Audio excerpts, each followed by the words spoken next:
that deal that you would put content out there, and in exchange, you could either make money or you could get famous from having done that. That deal is what has generated the internet that we have today.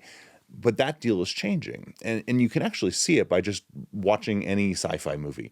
Some sci-fi movie you imagine has a helpful robot, and you said like a recipe for cookies. The robot doesn't come back and say, here are 10 links and maybe you can find it somewhere. The robot comes back and says, here's a recipe for cookies.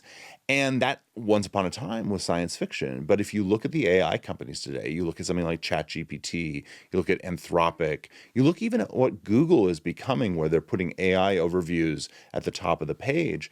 Instead of it giving you a treasure map, instead of it being a search engine, this is becoming an answer engine. But how did you come to realize that this was a growing phenomenon, and actually the complaints people were maybe making to you, which is, hey, Matthew, I'm using your stuff, but people aren't coming to me as much as they used to.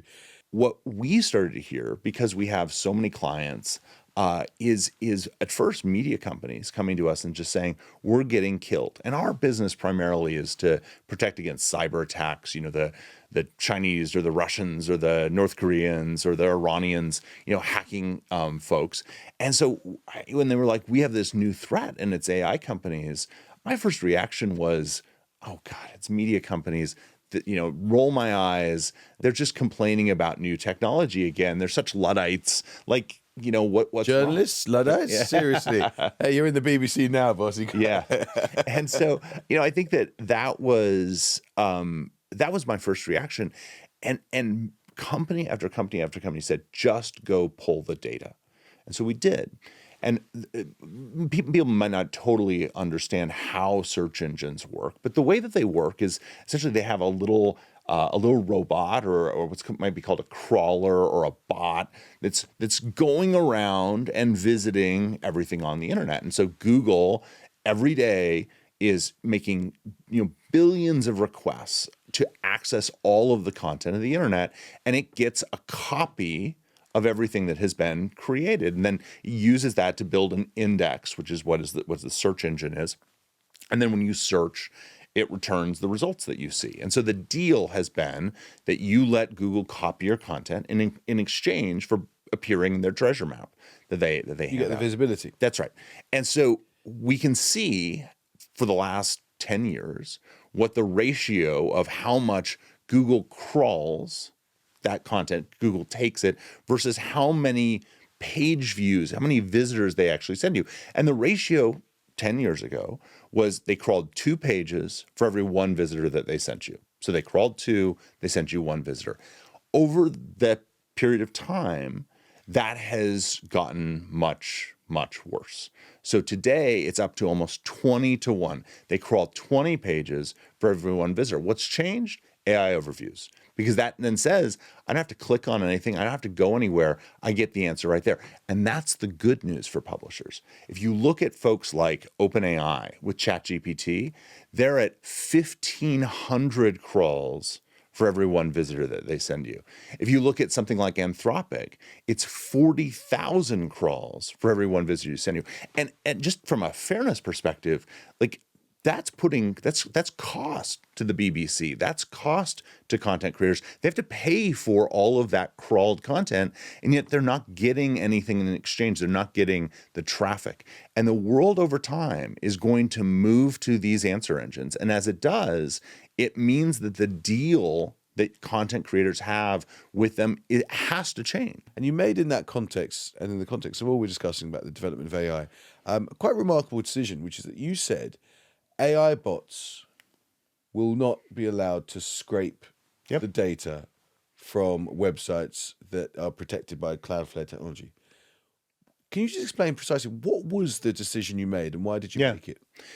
So it comes back to where we started with the conversations with media companies, where they said, our businesses are getting killed because people are taking our data, they're using it to give answers in their answer engines, but they're not sending us anything back. They're not paying us. They're not sending us traffic that we can monetize in one way or another.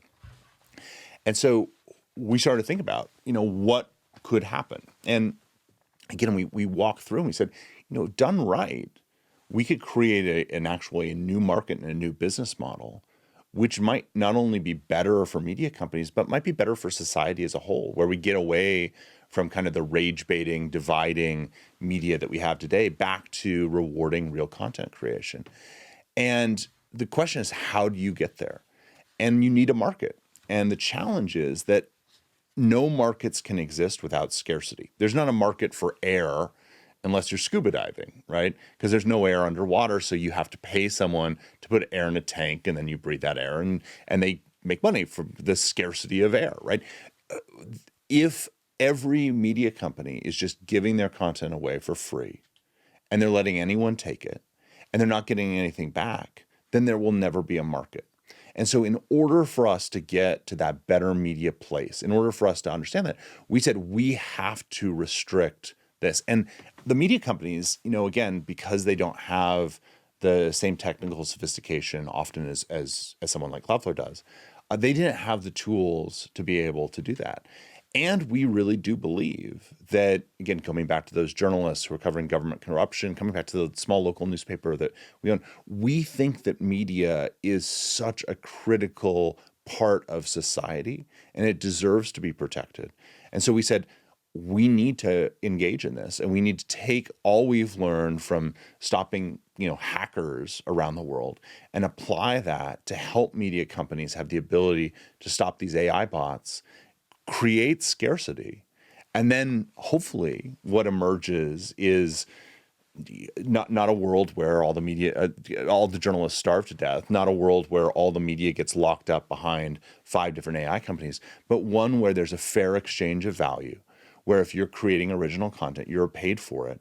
And again, I think the first step in doing that is you've got to actually restrict the crawlers. How do you contend with the criticism or pushback that though that might produce a better internet in some ways, at this current moment in history, it's a sort of dangerous thing to put blocks on the innovation prompted by AI? That anything that sort of places a limit on where AI can scrape away and provide data is both there's a liberal argument against it, which is that people, as you say, want these services, and they want the best possible, chatbot to give them the best possible information to organize the best possible holiday as agentic AI, but also that there's an economic danger potentially, even though you've made your decision for principled reasons, you say there's an economic hazard in putting a sort of blocker on AI in some way. Yeah, well, there are lots of blockers on AI. If you want to get chips from NVIDIA, Jensen makes you pay for them. Jensen Huang, who is the CEO and founder of NVIDIA. If you want, if you want to get the best researchers, they get salaries. We're not going to say, oh, AI is so important that we're going to bring back slavery, right? That doesn't make any sense. So I don't understand why, if the content that someone like you is producing is the fuel that's running these things, why is it they have to pay for the chips, they have to pay for the researchers, but they don't have to pay for the content? That doesn't make any sense to me.